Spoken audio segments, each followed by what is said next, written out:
and I know we have to work at this, but the data supports this, then most people have no idea what they're doing when they're hiring. You still have that responsibility of bringing in the right person that fits the culture of the team, that ultimately at the end of the day is going to get the job done that you need. Because when you think about it, most job descriptions come about because it's Friday afternoon and someone's walked in and given notice. This is the Coaches Council, made up of 6 elite coaches dedicated to serving and ending personal struggle for high performers in business, health, and relationships. As a collective, we have built and helped build 6, 7, and 8-figure businesses, dominate in multiple industries, coached and played in professional sports leagues, and developed some of the strongest and most intimate relationships, both professional and personal. This isn't your average podcast. It's for the hungry, the dedicated, the doers, for those that have a dream and truly want that dream to become reality. People who want to take action, leave their ego at the door, and own every level of their life. If that's you, then step into the Coaches Council as we rewrite the truths to living that high-performance life. Welcome back to another week of the Coaches Council. Pradeep, so great to see you, my man. How's everything back in Toronto? Well, rocking and rolling, man. It's getting nice and cold up here. I love it. I love it. I miss the winter time. It's being down in Florida. It's like you see, like what are those called? Christmas lights on palm trees and snowflakes made out of like these paper mache things. And it's just not the same. It's just not that good old Canadian winter where you got to put your boots on and go outside and shovel snow. And there's something about it come around Christmas time. And you're an Edmonton boy too. So that's a different extreme. A completely different extreme where for all our American friends, minus 25, and no, I'm not speaking Celsius, but Fahrenheit is the norm. So, but you know what? It makes you, as we talk about all the time, it toughens you up and kind of gives you that grit that that's needed in a lot of other factors of life. But I want to introduce our guest today, Jeff Altman. And Jeff has been in the hiring and leadership space for a long time, working with some of the most premier companies in the world, actually, in helping executives and their teams hire the right people. And it's so interesting as we're coming into this new year where certain businesses have really flourished over this course this time. Other businesses are struggling. And there's a lot of things that come into the team that you bring in, the people that you hire, the talent that you're around, and really understanding that if you hire the wrong person, if you bring the wrong type of talent in, if you bring the wrong type of character person in, it can have a detrimental effect to your company. No matter how strong or how weak you think the company is at its current state, it can either bolster you or pull you down. And Jeff Altman has been doing this for 100 years. Let's just get on with it. I was just 100 years. Say 40 plus years, but he's been killing it. And so with that, let's bring in the big game hunter, Mr. Jeff Altman. Thank you so much for being here. Ta-da! Great to be here. I love it. I love it. So Jeff, kind of how did you get into this? Well, back in the Stone Ages, when dinosaurs roamed the earth, I was a college grad who knew next to nothing. And I went to work at one of those despicable employment agencies that give everyone a bad rap, and learned all the obnoxious things before I said, I got to get out of here. And eventually, let me not say eventually, but I started my first business when I was 23. With a partner, and we were together for a number of years. And eventually I divorced him and went out on my own. And by the end of my time in search, 100 years later, I was affiliated with a firm. I was contracting to them. So I was structured independently.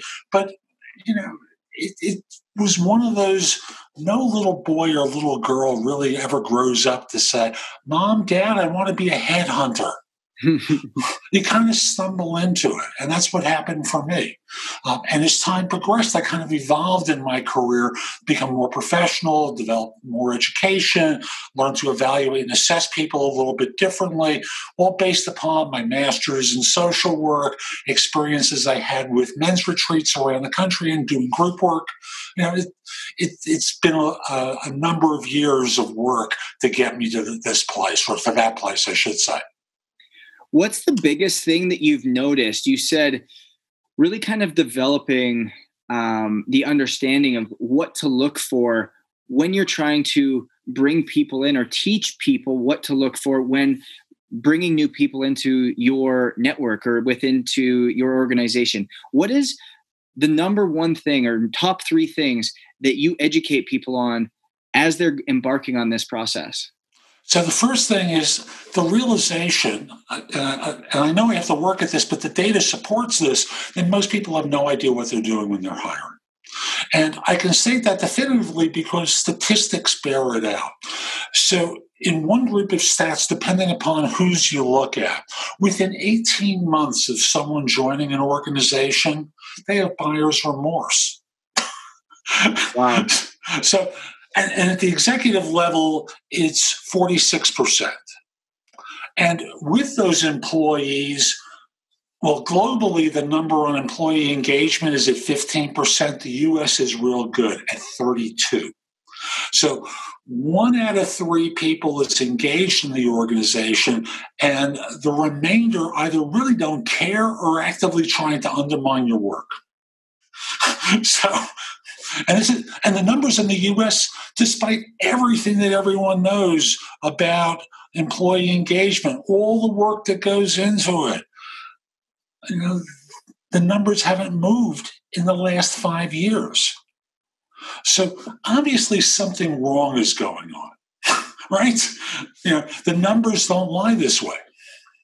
So the first thing I have to do really is to break down this notion of hiring for fit, which I make a joke out of because no one really hires for fit. They think they do. But let me ask you a question. If you were going out on an interview for a job, would you be on good behavior? Would you try and present yourself in the best way? Perhaps exaggerate what it is that you're capable of doing? I mean, for sure. It's definitely, I guarantee you that's what people do. Right. Now, let me flip it around. As an employer, they do the same thing.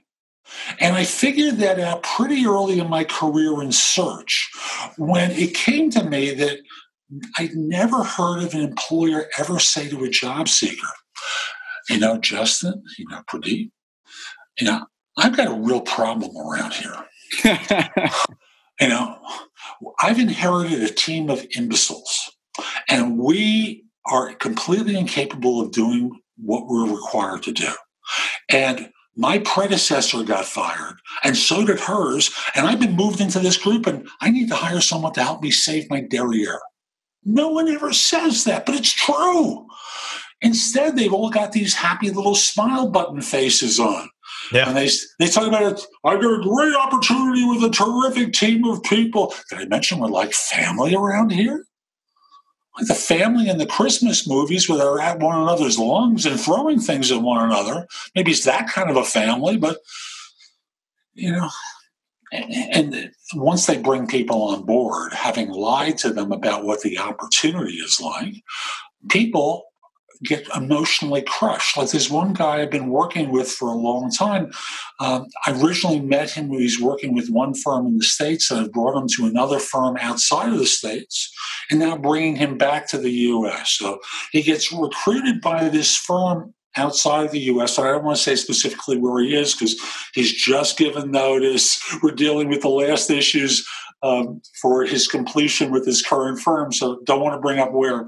And here they hire this really super bright, aggressive guy who's been a senior marketing person for his current organization. They bring him on board and do the speech. We've got a great opportunity, and there's a big future with us here. And the first thing they do, first of all, he's had 5 managers in the last 2 years. 5. And each time it's time to give him a review, they praise the heck out of him.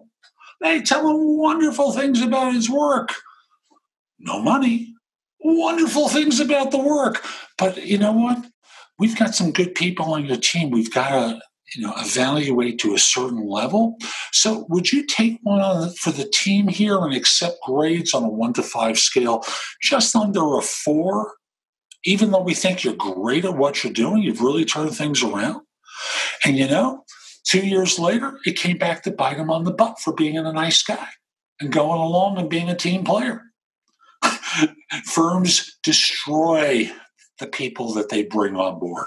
So it's a multi-pronged approach that I really have to work with. Starting off with, how do you evaluate and assess people?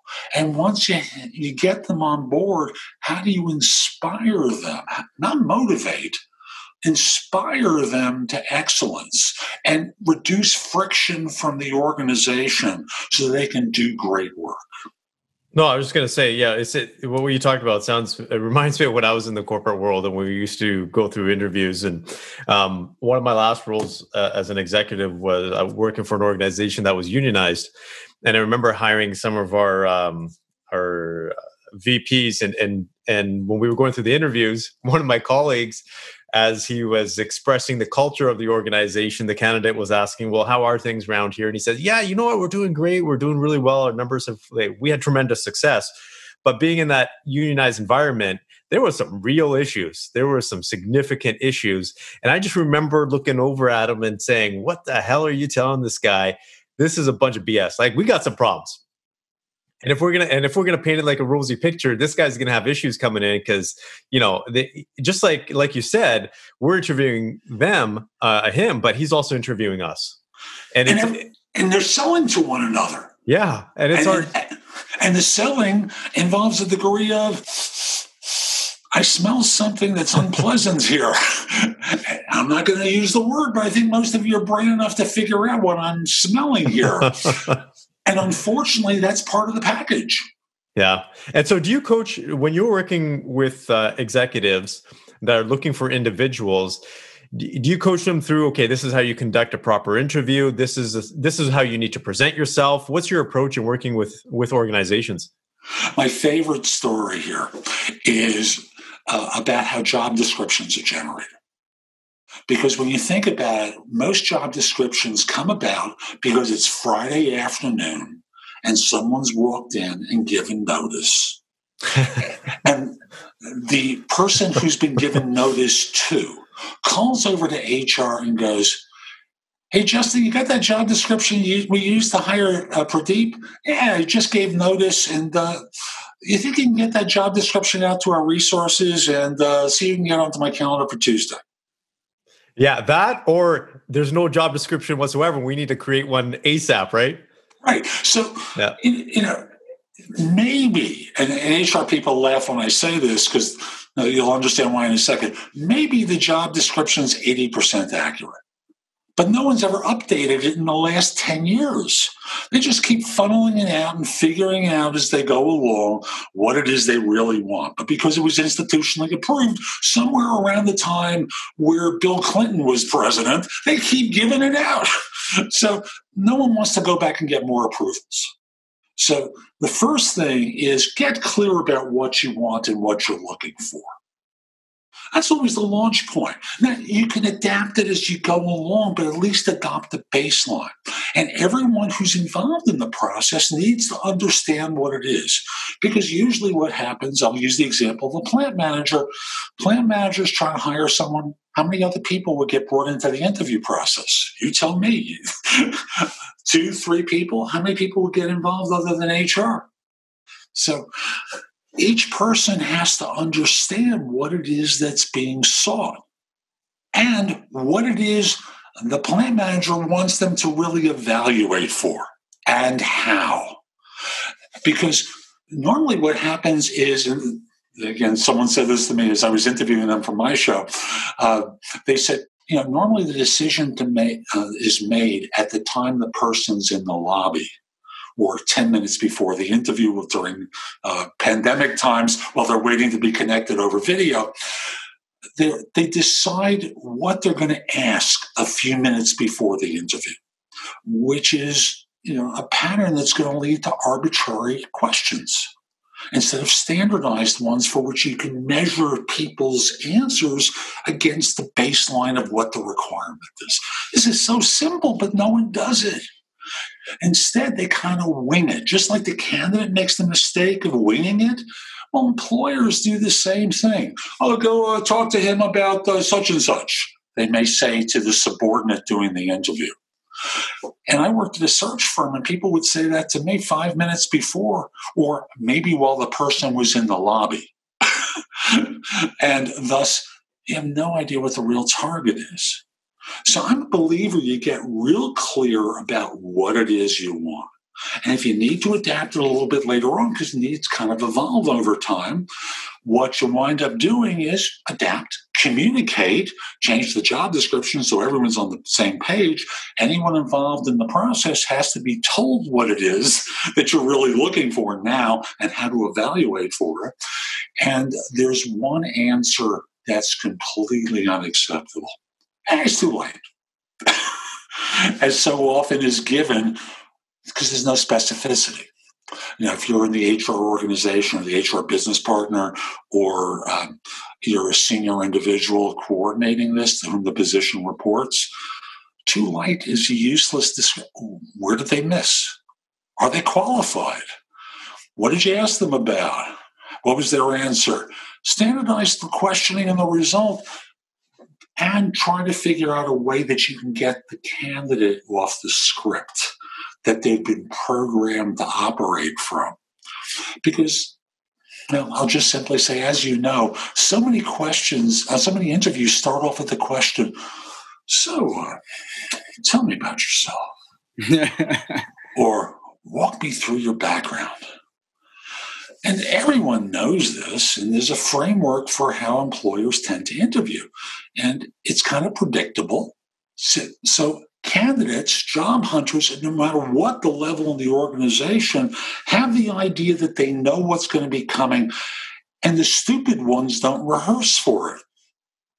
So you can immediately eliminate them because they're too dumb to have practiced for it.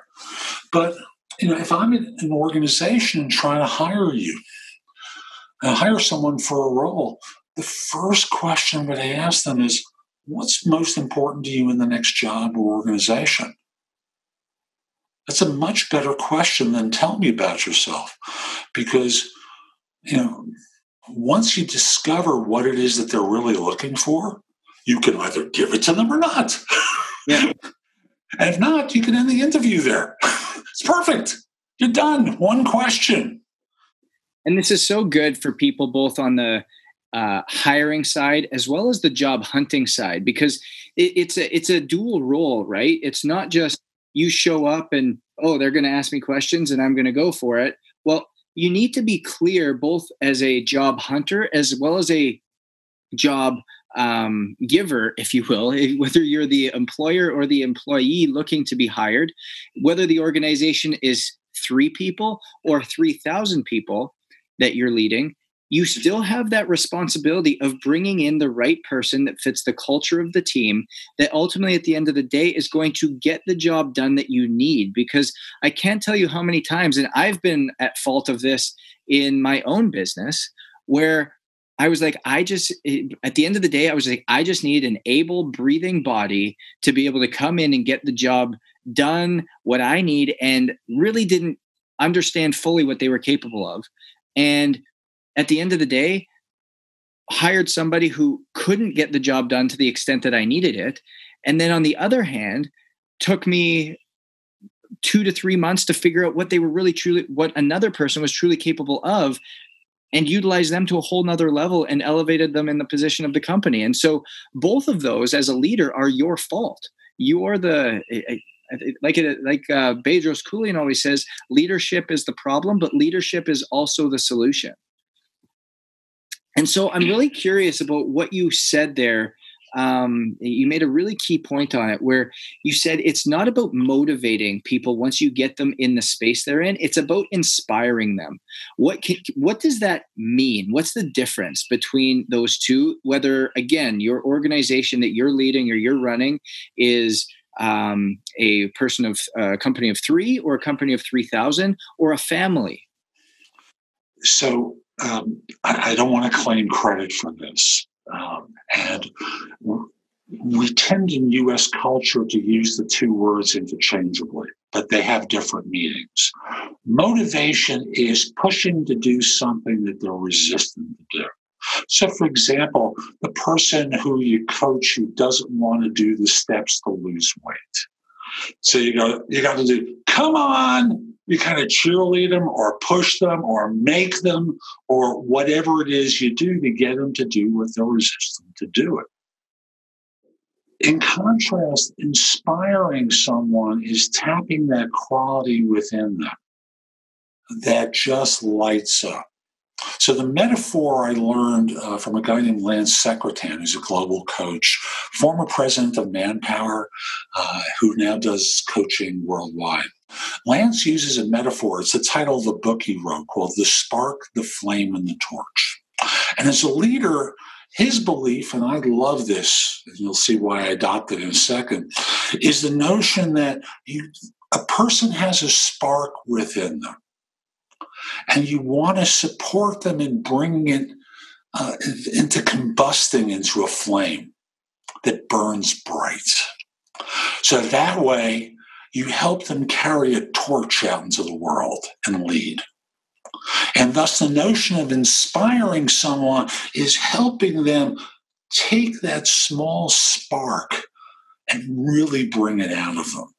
Draw it out beautifully so that in this way, you don't have to push them. They want to do it. They desire doing it. So you're tapping into the internal quality of a person rather than the threat of punishment that so often firms use. Carrot, stick, which one would you like? No reason to use either. If you can tap into the internal quality within them that wants them to excel, which goes back to the notion of employee engagement. And why so few employees are engaged anywhere in the world. Institutional systems really destroy the joy and the passion within people. And as part of the hiring process should involve understanding what your system is like and what this person can do within that system or whether they fit into your system. It's kind of like in sports. There's some players that are world-class players, but you put them into the wrong system, they can't perform. They're crushed by the system or vice versa. They're out of control for the system. See picture New Jersey Devils, 1980s, 90s, where they played a grinded out kind of system, but you put a star in there as an individual talent. They can't really excel in that system. Doesn't work for them. So that's the difference between motivation and inspiration to me. And you want to hire people and find out if they've got that quality within them that makes them special. So that way you can deal with those qualities and support them being great. So when you're helping individuals or organizations, is there a specific place you look to find the right people? Well, I'm out of the recruiting business at this point. I did it for, like I said, almost 100 years. It was actually like more than 40 years. Yeah. I would start off with skills-based searching because the client needed people with a specific type of background. But then from there, the goal becomes, what is it that makes this person different? Because most interviews, as they're conducted now, are really like Me Too interviews, and firms are begging to see someone different in front of them. Someone who's got a spark rather than that, robotic behavior that so many candidates have. It's why when I coach job hunters, I teach them a framework for interviewing that allows them to stand out pretty quickly and get past some of the early BS that takes place and get to the point of, this is what I can do to help you. Let me tell you how I've done it for someone else before. But before we go, I want to understand what I'm stepping into. That's fundamentally the stages of the interview that I take a job hunter through. And now from the employer side, my goal is to get job hunters off the script that they've been trained with so that their real personality comes out. Because if you just keep asking, tell me about yourself, and expect to get a different answer, you're nuts. Hasn't happened yet. Hey, Coaches Council listeners. Coaches Council is partnered with Can I Brands, a trusted sport, fitness, and wellness CBD company. And to be honest, I've been using Can I Sleep all natural CBD oil for probably the last 2.5 years. And the spray specifically has been able to help me get a good night's sleep and truly affect the way I show up every single day to optimize my performance. And that's just not my own personal take on it, because I track my sleep every day with the Whoop Band and have been able to see the trends that have happened. My deep REM sleep has improved, my slow wave sleep has improved, my overall recovery has improved, my HRV is on the upward trend, all the things that we are looking for as entrepreneurs and executives to optimize our performance day in, day out. So their products are trusted by professional athletes and coaches just like us on the council alike. So be sure to check out their website at canibrands.com. That's CANIBRANDS.com, and use the code COACHES20 for 20% off all products just like Can I Sleep and other CBD solutions to help with pain, inflammation, energy, mental focus, and anxiety. Now back to the show. There's a great book out there that really talks about going back to sport, but it brings in it's called Sweep the Shed, and it talks about legacy, and it's about the All Blacks where the leaders were out there sweeping the sheds, basically the dirtiest of jobs in this sport of rugby over in Australia. And as they were doing this, they started to notice that as the leader went and picked up the broom to go sweep the shed, obviously everyone then followed suit around them.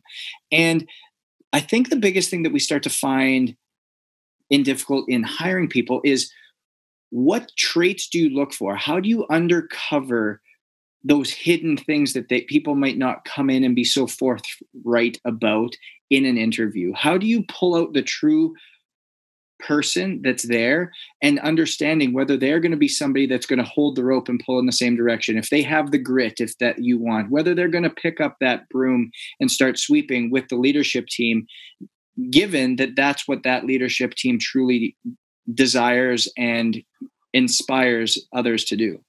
You have to get to the real person. And the questions that most firms ask are, tell me about your background, tell me about a time when you, and it's all scripted on their side. It's why the tell me about yourself question is so bad. So, I mentioned one question to launch an interview with before. What's most important to you in your next job or organization? What do you need to see or hear to believe it's the right choice for you? Because you don't want to waste your time. But then from there, my next favorite question is, why do you do what you do? And that brings out a certain degree of humanity in the person and gets them to start opening up about why they are in this career now, however many years later it is, so that this way they're going to reveal something about themselves from the answer. And then I go to another question that people laugh when I ask this question of them. What did you want to be when you were growing up? Because that's the dream within someone from their childhood. And thus, it's unbridled passion that exists that you can tap into. So whether it was desired to be a pitcher for the Yankees, as was my case, or dreaming of being a professional ballerina, you want to connect with the excitement and the embarrassment that they have if they admit the truth. If they don't admit the truth, that's information for you that I think is really useful for you to know that they're never going to be completely open with you. Because you want the ones who have the courage to open up at a question like that. And then the fourth question in my opening sequence is, how did you get from there to here? So if you were me and being the Yankee pitcher or the professional ballerina, how did you wind up being a software engineer or a headhunter or what have you from that place?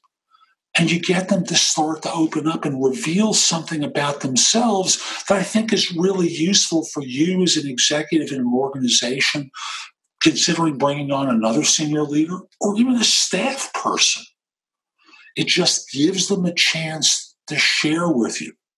A great story I heard on a podcast some years ago was about first, I want to say, African-American head of systems engineering at Twitter.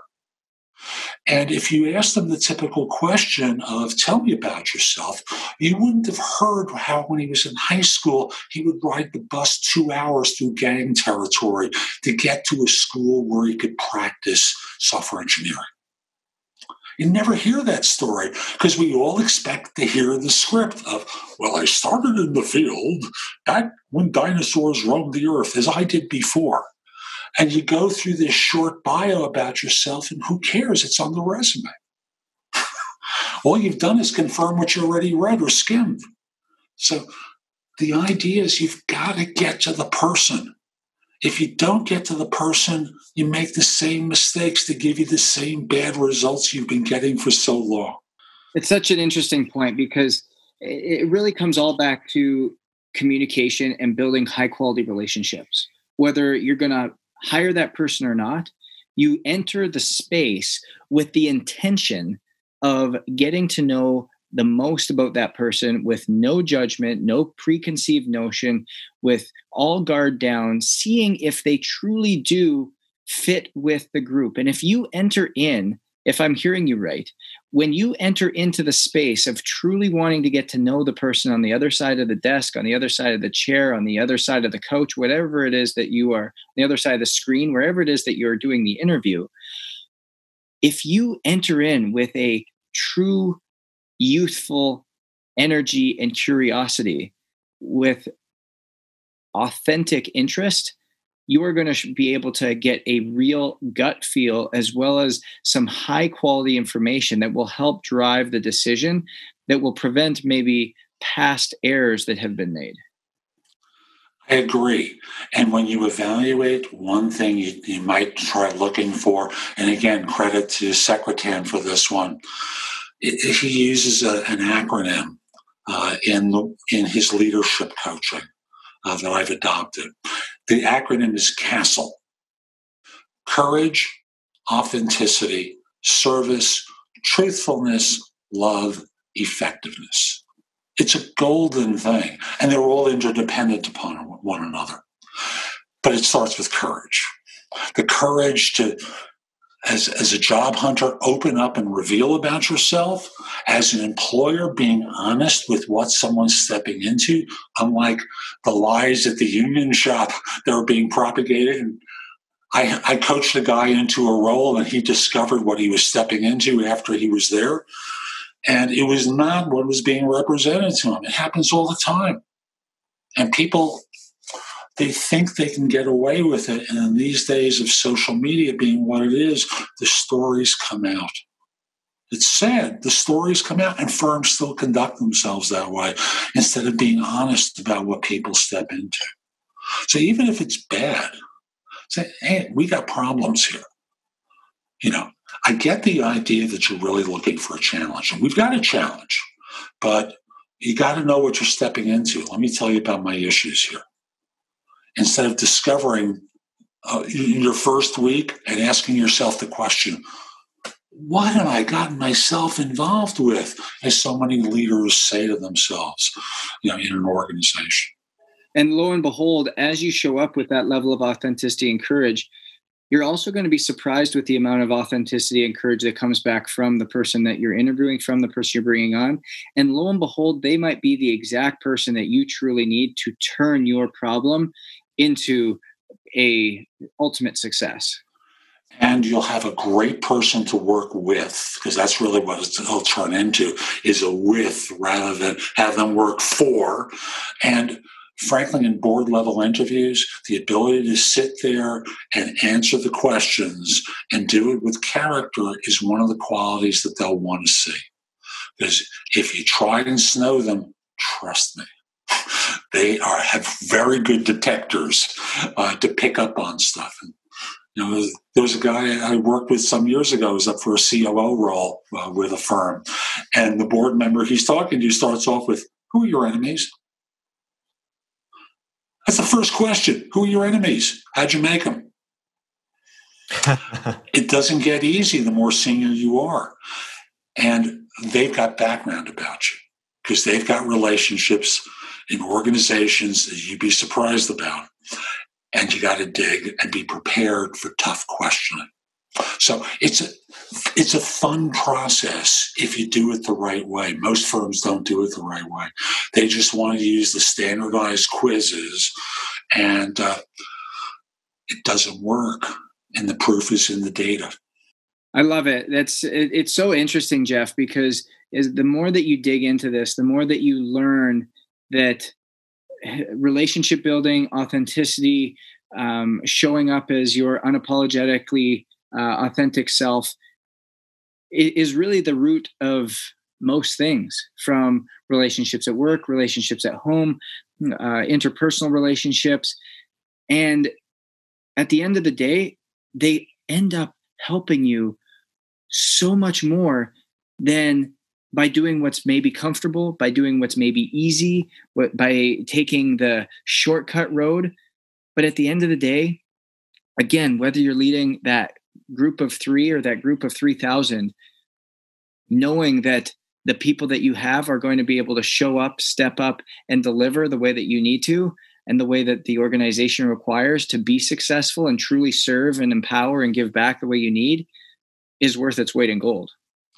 Not only that, if both sides are honest with one another during the interview, instead of deciding, you bring someone on board, you make them the offer, and you have to worry about, as the job hunter, whether they hired you because of you or because of the act. And from the employer perspective, are they joining because I conned them, or are they really bought in? And no one thinks in those terms until they start going, why did I bring this person on board? And start to express that buyer's remorse to their wife, husband, or partner. You're in this situation where you're never really sure. So the goal that I have in working with organizations is to break down the barriers to honesty and openness, and having the courage to be forthcoming, as a manager to be authentic and lay out the circumstances, serve everyone by doing so, because then you don't have as much turnover, because you were truthful and you cared for them enough, you loved for them enough to open up, even if that means that someone's not going to join you. They wouldn't have wanted to join. They would have washed out, and thus you're far more effective. Yeah, I love that. I love how you put it in terms of breaking down those barriers and being honest, because I think that for me just kind of summed it up in terms of everything that you do. And that in itself just connects the right organization with the right candidate. There's so many layers in between that there's so much formality in the corporate world that, if you get rid of that and get to know the person, and because ultimately you're working for an organization, but you're working for the senior executives, you're working for the CEO, they all have personalities, they all have their individual leadership styles. And everybody is flawed. And I think if you actually open up and you share those, I think I just love how you put that in terms of breaking down those barriers of communication, because that's important. Because ultimately, when you hire someone, the tiebreaker, and it's the big tiebreaker, I trust them. That's what you're really looking for. Because there's a lot of people with the skills As I say, when firms hire, they look for competence, self-confidence, character, chemistry, maybe a little bit of charisma, because charismatic people always do better. Yep. Ultimately, a firm wants to trust that you're the right choice and that you inspire confidence in them, that you're the solution to a need. And if you ask the same questions predictably and never get through the walls that are up between the two of you, you never know what you're really getting. And that's, again, the proof is in the data. No, you're completely right, Jeff. And I just love the way that you summed that up and the way in which you articulated that, because we start to realize that it is truly about how we show up and how we can break down those walls to honesty to become the true portion of us that shows up, so that, again, what we're buying is what we want and what we're getting into is what we want to get into at the end of the day, and making that match truly something that is effective for everyone, that allows us to serve and truly inspire. So where can everybody find you? Well, I'm right here. No, just kidding. My website is thebiggamehunter.us. There's thousands of posts in the blog there. People can schedule time for a free discovery call or schedule time for coaching. I'd love to help folks. I've got a YouTube channel at jobsearchtv.com. And the number one podcast and Apple podcast for job search, called No BS Job Search Advice Radio. We had our 10th anniversary and 2000th episode about 3 weeks ago. Congratulations. Wow. That's awesome. Phenomenal. That's awesome. Thank you. And lastly, LinkedIn. LinkedIn.com/IN/The Big Game Hunter. I was LinkedIn member 7653, by the way. I love it. That's awesome. I love it. So guys, whether you're leading a group of 3, whether you're leading a group of 3,000, it's all about inspiring. It's not about motivating. It's about bringing the right people on board, the people that will be able to show up courageously, the people that will be able to show up authentically, the people that will be able to serve in the way in which you want to serve, and lead with love and empathy. And the more in which we can do that from the onset of people that you bring onto your team, and the greater in which we can do that with everybody we come in contact with, will allow for success no matter what the economic, business, or governmental structure is going on around us, and we can truly focus on being the best versions of us and succeeding no matter what. So stay hungry, stay humble, and we'll see you guys next week. Thank you so much for joining us for another week of the Coaches Council. If it wasn't for you viewers and listeners, we wouldn't have a platform. So again, it's all about you guys. And we want to give you a reward just for listening. We want to give you access to each one of our coaches for a little bit deeper, intimate experience. So if you go to coaches-council.com, coaches-council.com, subscribe and like to whatever platform you're viewing on, you're going to be entered to have that one-on-one experience. So be sure to go coaches-council.com and really interact with us, because we would love to interact with you. Until then, stay safe, stay hungry, stay humble, and thanks for listening.